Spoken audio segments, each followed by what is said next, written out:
Our perfect life imploded not with a fight, but with a single vivid red lipstick stain on a white collar. Some betrayals don't deserve tears. They deserve a reckoning. It all started with laundry. Isn't that just pathetic? Our entire 5-year relationship, the future we'd mapped out on restaurant napkins and in late-night whispers, began its spectacular implosion in a wicker basket full of dirty clothes. 5 years. We were supposed to be the ones who made it. Mark and I had a plan, you see. We were on track. We'd just been pre-approved for a mortgage on a little house with a garden, a place where our golden retriever, Gus, could finally run free without a leash. I had a Pinterest board titled Our Forever Home, with over 1,000 pins, 1,000 tiny curated images of a life I thought was just around the corner. That night, Mark came home late. It was becoming a habit. "Sorry, babe, things are just crazy at the firm," he'd say, kissing the top of my head while already loosening his tie, his eyes fixed on the television. He'd smell of stale office coffee and that expensive cologne I bought him for his last birthday. But tonight was different. It was past 1 a.m., and when the door finally clicked open, the scent that wafted in wasn't just cologne. It was beer, a lot of it, and something else. Something cloyingly sweet. A floral perfume I didn't recognize. "Long night," he mumbled, shrugging off his jacket and tossing it onto the chair we both agreed was not for clothes. He stumbled a little, catching himself on the doorframe. "Don't wait up." He gave me a clumsy, distracted kiss on the cheek and headed straight for the bedroom, leaving me alone in the quiet glow of the living room lamp. I stood there for a long moment, the sweet foreign scent hanging in the air like an accusation. My heart was doing this weird, frantic little tap dance against my ribs. I told myself to stop. I was being paranoid. He was just tired and had a few too many drinks with his colleagues. It's what people did. But the feeling, that cold, slithering knot of dread in my stomach, wouldn't go away. I tried to distract myself. I decided to get a head start on the weekend chores. Productive, right? I picked up his discarded jacket, folding it properly, and then went to the bedroom to gather the rest of his work clothes from the day. He was already passed out, face down on the pillow, a soft snore rumbling from his chest. He looked so peaceful, so innocent. For a second, I felt a wave of guilt for my suspicion. I quietly gathered his shirt, his trousers, and carried the overflowing laundry basket to our small utility room. That's when I saw it. Under the harsh, unforgiving glare of the fluorescent light on the crisp white collar of his button-down shirt was a smear. It wasn't a smudge. It was a clear, deliberate, almost perfect imprint of a pair of lips, and the color, it was a deep, almost vampiric crimson. You have to understand, I don't do red lipstick. I'm a nude gloss, maybe a soft pink on a fancy night out kind of girl. I've never owned a shade that bold in my life. I dropped the rest of the clothes. My hands were shaking as I held the collar up to the light, as if a different angle might change reality. But it was still there, mocking me. A vibrant scarlet confession.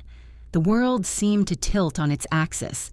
Every late night at the office, every time he'd angled his phone away from me, every new password he'd set that he kept forgetting to tell me, it all came rushing back, not as individual, explainable events, but as a perfectly constructed pattern of deceit.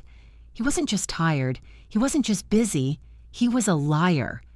I felt the air leave my lungs in a ragged gasp. I wanted to scream. I wanted to storm into the bedroom, shake him awake, and shove that collar in his sleeping, treacherous face. But I didn't. A strange, icy calm washed over me, pushing down the hysteria. Screaming wouldn't solve anything. Crying wouldn't either. He was drunk. He'd just deny it. Call me crazy, and we'd have a massive, pointless fight that would end with him sleeping on the couch and me crying into my pillow. No. That wasn't good enough. This betrayal didn't deserve a messy, tear-filled argument.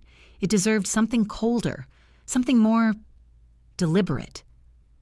I folded the shirt carefully, placing the lipstick-stained collar face up and put it back in the basket. I walked back to our bedroom and slid into bed beside him. He didn't stir. His breathing was deep and even. He was sleeping the peaceful, untroubled sleep of a man who thought he'd gotten away with it. I lay there in the dark, staring at the ceiling, my mind a blank, silent sea of fury. For hours, I just listened to him breathe. And then, my eyes drifted over to the corner of the room. His sanctuary, his pride and joy. The limited edition Starfall Odyssey, PlayStation 5 with its custom nebula, themed faceplates. He'd spent 2 months' savings on it. He loved that stupid machine more than anything. Its soft blue light pulsed gently in the darkness, like a sleeping heart. And in that moment, a plan began to form, a beautiful, terrible, crystal-clear idea. He had shattered our forever home. So I was going to introduce his pride and joy to its new watery grave. The sun rose the next morning with insulting cheerfulness, casting long golden stripes across our bedroom floor. I hadn't slept, not a single minute. I'd spent the entire night cataloging every lie, every flimsy excuse, every moment of gut-wrenching intuition I had willfully ignored. I felt hollowed out, scoured clean of every soft and loving feeling I'd ever had for the man snoring beside me. By the time his alarm blared its obnoxious tune, I wasn't a grieving girlfriend anymore. I was a strategist. I was an architect of consequences. He groaned, slapping at his phone to silence it. "Ugh, my head," he mumbled into the pillow. "We drank way too much last night. Thompson was buying rounds of tequila. You know how he gets." He rolled over, his eyes bleary and unfocused, and gave me a weak smile. "Mornin', babe." The casual affection in his voice was like gasoline on a flame. I smiled back, a perfectly placid, empty smile I'd been practicing in the dark for hours. "Morning. I'll make coffee. You look like you need it." I moved through our apartment with a new, chilling purpose. I brewed his favorite dark roast, the one he said was the only thing that could make him feel human again. I listened as the shower in our guest bathroom started up. He always used that one in the morning, claiming the water pressure was better. Every normal domestic sound was a countdown timer. While the water ran, I went back to the bedroom. I took the stained shirt from the laundry basket and laid it out carefully on his side of the bed, right on his pillow. The crimson lips were a stark, brutal splash of color against the white pillowcase. A little welcome home from your shower present. Then I went to the corner. The PlayStation 5 was cool to the touch. It was heavier than I expected. I disconnected it with methodical precision, winding the power cord and the HDMI cable into neat little coils. I gathered the 2 controllers, his custom headset, and the stack of his most played games, the physical copies he was so proud of. Carrying the entire arsenal felt like holding the crown jewels of his kingdom. I walked into our master bathroom, the one attached to our bedroom, the one he never used in the morning. The porcelain of the bathtub was cold and stark white.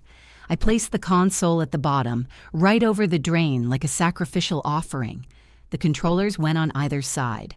I opened the game cases and let the glossy discs slide out, scattering them around the console like fallen soldiers. The headset was last, draped over the top like a bizarre technological wreath. It was a masterpiece of silent, simmering rage, a monument to his betrayal. I turned the cold tap on. Full blast. The water hit the plastic casing with a hollow drumming sound before it began to rise, slowly, relentlessly. I watched as the blue light on the console flickered once, twice, and then died forever. I didn't feel a shred of remorse. I felt a profound, exhilarating sense of justice. When the water level covered the last of the headset, I turned the tap off. The silence that followed was absolute. I walked back into the kitchen just as he was emerging from the other bathroom, a towel around his waist, his hair wet and slicked back. "Ah, coffee. You're a lifesaver," he said, pouring himself a mug. He took a sip, completely oblivious, the picture of domestic bliss. He had no idea he was a dead man walking. I watched him, my heart a cold, steady stone in my chest. "Feeling more human now?" I asked, my voice dangerously sweet. "Getting there," he said, leaning against the counter. He looked at me, really looked at me, for the first time all morning. A flicker of confusion crossed his face, probably at the intensity of my stare. "Everything okay?" "Just peachy," I replied, my smile unwavering. I let the silence hang for a beat too long. "Actually, you know what? I was about to throw the bath mat from our bathroom in the wash. Could you grab it for me?" "Yeah, sure." He took another sip of his coffee and set the mug down. He started walking toward our bedroom, completely unsuspecting. My entire body was humming with anticipation. Every nerve ending was on fire. This was it, the point of no return. He disappeared into the bedroom, and I heard him say, "Babe, why is my shirt on the... what the hell?" But he didn't finish. His footsteps changed direction, moving with a new urgency towards the attached bathroom. I heard the click of the door as he pushed it open. A sharp, strangled intake of breath echoed from the room. And then, a silence so profound it was louder than any scream. The silence stretched for an eternity. It was a loaded, vibrating quiet, thick with the weight of discovery.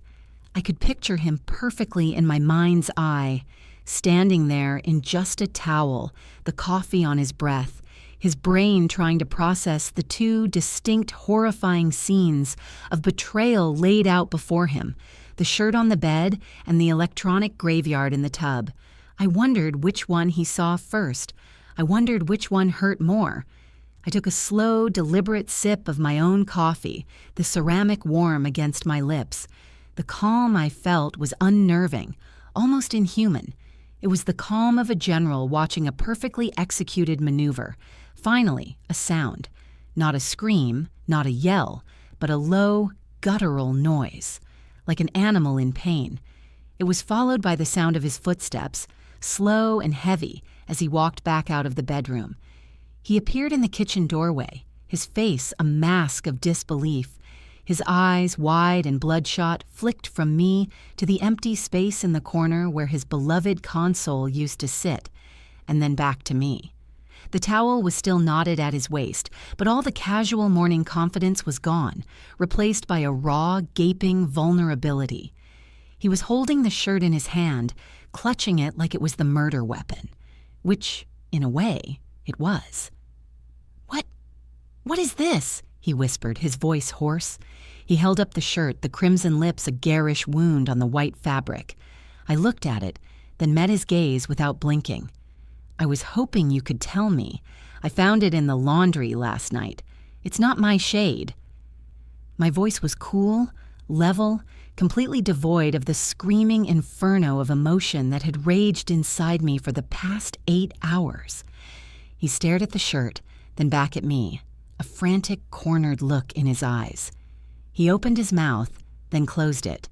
The cogs were turning, searching for a lie, an explanation, any plausible path out of this. It's from work. It was a work party. Someone must have... It was a joke." The word stumbled out, clumsy and unconvincing. He couldn't even look me in the eye. "A joke," I repeated, letting the words hang in the air. "That's a funny joke, Mark. Hilarious. You must have been laughing so hard you forgot to mention it when you stumbled in at 1 a.m, smelling like a distillery and a perfume counter." I took another sip of coffee. "And the bathtub? Was that part of the joke too?" His face went white. The last bit of color drained from his skin as the second realization hit him with its full, brutal force. "The PlayStation," he breathed, his voice barely audible. You didn't." "Oh, but I did," I said brightly, my placid smile returning. "I thought it looked a little dusty, gave it a nice bath, really let it soak." He just stood there, speechless, his mouth opening and closing like a fish. The shirt fell from his hand, fluttering to the floor. The two betrayals, his and mine, were laid bare between us. His was a secret, sleazy infidelity. Mine was a cold, calculated act of destruction. He looked from the floor to my face, and for the first time, I saw something other than confusion in his eyes. I saw fear. He was seeing me, really seeing me, for the first time in a long time. Not as the sweet, accommodating girlfriend who made his coffee and planned their future on Pinterest. He was seeing the woman who could drown the thing he loved without shedding a tear. "Why?" he finally choked out. 5 years, and you just destroy it without even talking to me? The audacity of that question, the sheer unmitigated gall, finally broke through my icy calm. A laugh bubbled up out of me, a harsh, ugly sound. "Talk to you? You want to talk now? You think you've earned a conversation? You forfeited that right when you let another woman press her lips against you, Mark. You think I'm the one who broke this? You think a gaming console is the first thing that's been destroyed in this relationship?" I stood up, my chair scraping loudly against the floor. "You're worried about a machine? I'm worried about the last 5 years of my life that I've wasted on a liar." My voice was rising, and I didn't care. The dam had broken. "So let's talk. Let's talk about her, Mark. Is she one of the paralegals you're always complaining about? Or is she new? Let's talk about how stupid you must think I am. How long has this been going on?" He recoiled as if I'd physically struck him. It wasn't like that," he stammered, holding his hands up as if to ward off the questions. "It was one night, a mistake." "A mistake is taking the wrong turn on the highway, Mark," I shouted, my voice echoing in our small apartment. "A mistake is buying the wrong kind of milk. I gestured vaguely towards the shirt on the floor. "This is a choice. A series of choices. You chose to go out, you chose to drink with her, and you chose to let her get close enough to leave her mark all over you. So don't you dare stand there in your towel and call this a mistake." He looked utterly broken, a pathetic figure standing amidst the ruins of his mourning. I thought that would be it. I thought he'd crumble, confess, beg for forgiveness. But he didn't. He took a deep breath and his expression shifted. The fear and confusion hardened into something else, something ugly, resentment. "You're insane," he said, his voice low and venomous. "You're actually crazy. To do something like that to the PlayStation, that's not normal. You need help." I stared at him dumbfounded. He was flipping it. He was actually trying to make me the crazy one. My rage evaporated, replaced by a clarity so sharp it felt like a shard of glass in my chest. This wasn't just a cheater. This was a manipulator of the highest order. He would never admit fault. He would twist and turn until I was the villain of his story. "Get dressed," I said, my voice dropping back to that chilling, quiet tone. "Get your things and get out of my apartment." His eyes narrowed. "Your apartment? I hate to break it to you, babe, but my name is on the lease, too. I'm not going anywhere." He crossed his arms, a defiant, petulant look on his face.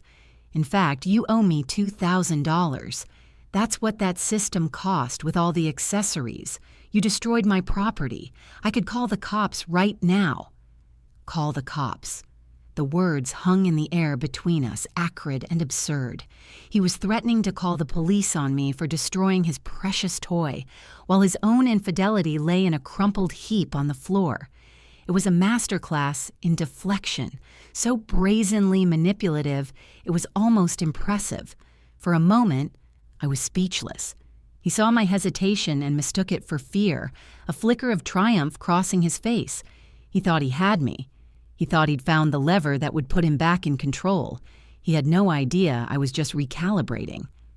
"Go ahead, Mark," I said, my voice dangerously soft. "Call them. I can't wait to hear you explain the situation." "Hello, 911? I'd like to report a crime. My girlfriend, who I've been cheating on, found out and, in a shocking turn of events, was not thrilled.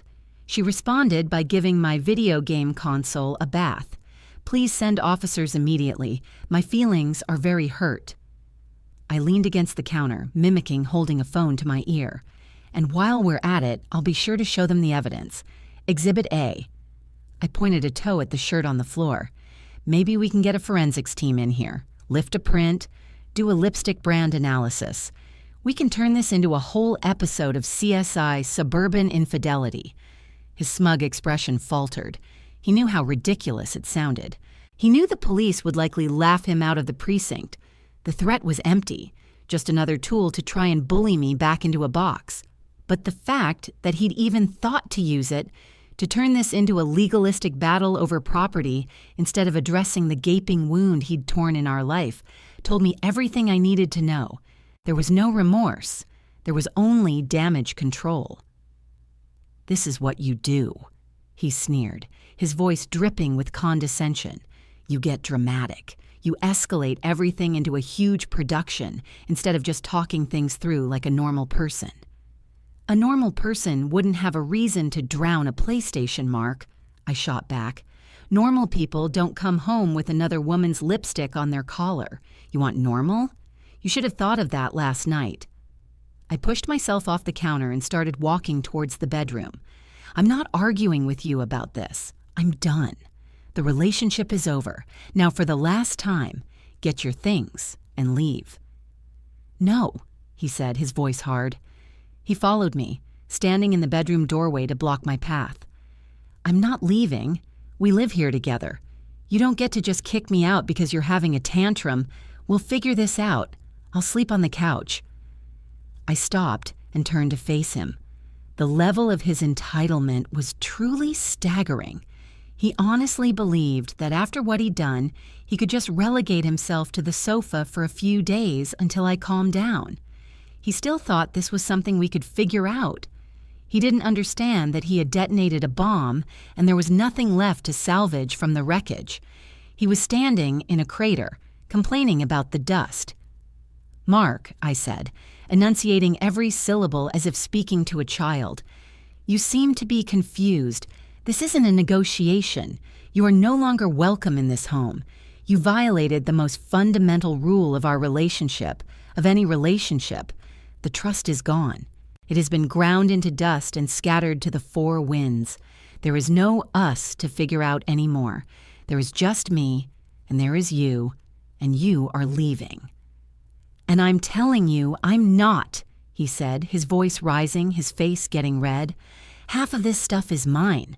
My clothes are in that closet. My laptop is on the desk. You think I'm just going to walk out with nothing? I think you're going to pack a bag with what you need for the next few days, and we will arrange a time for you to get the rest of your things later, with a neutral third party present," I said, my voice like ice. "Perhaps your friend from last night would be willing to help you move." That hit a nerve. He flinched, then his eyes narrowed into slits. "You know what? Fine.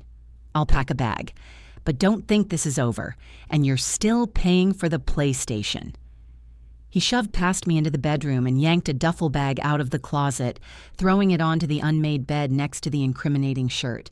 He started pulling clothes from drawers and hangers with angry, jerky movements, stuffing them haphazardly into the bag. I just stood and watched, a silent, unmoving sentinel. I noticed he wasn't packing his work suits or his everyday clothes. He was packing his casual weekend wear, his hoodies, his gym shorts. He was packing as if he was going on a little vacation. The thought made me sick. He zipped the bag with a final, furious tug and slung it over his shoulder. He marched past me without a word, grabbed his keys and wallet from the bowl by the door, and then paused, his hand on the doorknob. He turned back to look at me, his face a twisted mess of anger and self-pity. "You're going to regret this," he said, his voice low and threatening. "You threw away 5 years because of one stupid night. You'll be all alone in this apartment, and you'll realize what you've done. But it'll be too late. The only thing I regret is not seeing who you really were sooner," I replied, my voice unwavering. "Goodbye, Mark." He stared at me for a second longer, probably expecting me to break, to cry, to beg him to stay. When I didn't, he let out a frustrated grunt, turned and slammed the door behind him. The sound echoed through the apartment, a final violent punctuation mark on the end of our life together. I stood there, listening to his footsteps fade down the hall. And then, I did something I hadn't done all morning. I let out a single shuddering sob. The adrenaline was gone, and in its place was a vast, empty ache. The quiet of the apartment was suddenly deafening. I was alone. It was what I wanted, what I needed, but it was terrifying. I spent the next hour in a daze, mechanically cleaning up the mess. I threw the shirt in the trash. I fished the drowned console and its accessories out of the tub, putting them all in a black garbage bag. It felt like disposing of a body. Then I stripped the bed, bundling up the sheets he had slept in. I was about to shove them in the washing machine when his phone, which he had left on the nightstand, lit up with a notification. My heart hammered against my ribs. I knew I shouldn't. I knew it would only bring more pain. But I couldn't stop myself. I picked it up. His passcode was our anniversary. The irony was sickening. I swiped it open. The message was from a number I didn't recognize, saved under the name Jessica Work. It read, "Last night was amazing. You left your watch here. Come get it whenever you're free." My blood ran cold. It wasn't just a kiss. It wasn't just one stupid night. His watch. The expensive Tag Heuer I had saved for a year to buy him for our 3rd anniversary. He had taken it off and left it at her place. But that wasn't the worst part. I scrolled up, my thumb shaking. There were dozens of messages stretching back for months. And as I read the last message she had sent him before this one, dated yesterday afternoon, my world tilted on its axis all over again. It read, "Can't wait for you to finally tell her tonight. See you at our spot after." Tell her. The words burned themselves onto the back of my eyelids. He wasn't just cheating. He was leaving. Last night wasn't a drunken mistake he was trying to hide. It was supposed to be the preamble to him ending our 5-year relationship. The late arrival, the reek of booze. It wasn't the behavior of a man trying to sneak back in. It was the behavior of a coward, fortifying himself with liquid courage to deliver a death blow, a courage that had clearly failed him when he'd passed out instead. The lipstick on his collar wasn't an accident. It was a victory flag from the woman he had chosen over me. Every piece clicked into place with horrifying clarity.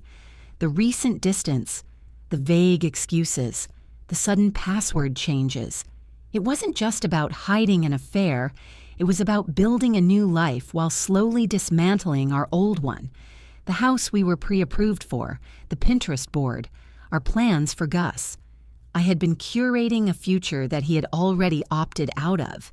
He hadn't just cheated on me. He had been letting me live in a fantasy world, a fool's paradise, while he was making his exit strategy. The cruelty of it was breathtaking. He had intended to break my heart, but my discovery, my preemptive strike with the PlayStation, had stolen his thunder. It had robbed him of his narrative, of the chance to be the one in control, to deliver a rehearsed, pity-filled speech about growing apart. That's why he was so angry. It wasn't about the console. It was about losing the upper hand. A new kind of fire ignited in my veins, burning away the last vestiges of sorrow and leaving behind something hard and sharp. My actions that morning had been born of hurt and instinct. Now they would be fueled by pure, unadulterated resolve. He thought he could threaten me with lawyers and try to paint me as the crazy one. He had no idea what he'd just unleashed. I took a screenshot of the text exchange with Jessica, including the part about his watch and the plan to dump me, and emailed it to myself. Then I deleted the thread from his phone. It was my insurance policy. After that, I didn't sit and cry. I got to work. I packed every single thing he owned into boxes. Every book, every piece of clothing, every stupid souvenir mug, every last charging cable. I was a whirlwind of methodical, furious efficiency. I found the box for his watch in the back of his closet and placed it on top of the pile. When I was done, his presence had been scrubbed from the apartment. It looked bigger, emptier, and for the first time in months, it felt entirely like mine.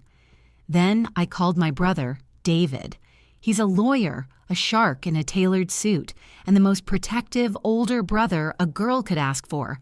I explained everything, my voice calm and steady, leaving out no detail from the lipstick to the texts to Mark's threat about the cops. He was silent for a long moment after I finished. "Okay," he finally said, his voice a low growl. "Don't talk to him again. Don't answer his calls. Don't respond to his texts. Block him. I'll handle the lease. I'll handle his $2,000. You just focus on you." The next day, Mark's email arrived, as predicted. It was a formal, pompous demand for $2,000 for the willful destruction of private property, CCing an email address for a lawyer who was probably just his buddy from law school. He stated that if I didn't pay, he would pursue legal action and would also not agree to have his name removed from the lease, effectively trapping me there with him financially. It was a classic bully tactic. My brother's reply, which he CC'd me on, was a work of art. It was polite, professional, and utterly devastating. He acknowledged Mark's demand. Then, in the next paragraph, he outlined a counteroffer. He attached the screenshot of the text messages. He explained that while Mark was certainly entitled to pursue a claim in small claims court for his gaming console, we would be simultaneously filing a much more significant civil suit. The suit would be for the fraudulent inducement of shared financial commitments, namely the mortgage pre-approval process, undertaken while Mark was actively engaged in a long-term affair with the clear and documented intent to terminate the primary relationship. David pointed out that the fees we'd paid for the application and inspection, not to mention the emotional distress, far exceeded the value of a PlayStation. The email concluded beautifully. Furthermore, regarding the lease, any refusal to cooperate in removing your name will be viewed as a malicious attempt to inflict financial and emotional hardship. We have already been in contact with the building management who, upon reviewing the circumstances, are more than willing to work with my client. However, should you persist, we are prepared to subpoena your co-worker, Ms. Jessica, last name, to testify regarding the nature and timeline of your relationship as it pertains to these shared legal and financial agreements. We feel confident a judge will see the matter clearly. We await your prompt confirmation that you will be vacating the lease and ceasing all contact. It was checkmate. He had tried to use the law as a weapon, and my brother had turned it into a mirror, forcing him to look at the full scope of his own culpability. Less than an hour later, a reply came back. Not from his lawyer, but from Mark's personal email. The tone was drastically different. All the bluster was gone. "This is an unnecessary escalation," it read. "Forget about the console. I'll sign whatever I need to for the lease. Just tell me when and where to pick up my stuff." 2 days later, my dad and my brother came over. They moved all of Mark's boxed-up life into the hallway. Mark arrived looking small and defeated, with a friend I didn't recognize. He couldn't look me in the eye. He just grabbed his boxes, including the one with his empty watch case, and loaded them into his friend's truck. He never said a word to me. As they drove away, I closed the door and leaned against it, the feeling of relief so profound it almost buckled my knees. In the weeks that followed, I reclaimed my space. I rearranged the furniture, painted the living room a shade of green he always hated, and filled the empty corner where his console used to be with a thriving monstera plant. I found out through a mutual friend that Jessica had dumped him a week after he moved out, apparently not thrilled to be dating a newly unemployed man. He'd been fired when his firm got wind of the workplace affair and potential legal mess. The schadenfreude was delicious. I didn't need revenge. His own choices had become his punishment. He had lost his relationship, his job, his side piece, and his dignity. All he had left was a waterlogged PlayStation and an empty watch box. And me? I had lost a liar. I had lost a future that was never real. And in exchange, I got my apartment, my peace, and my entire life back. And that was a trade I'd make every single time.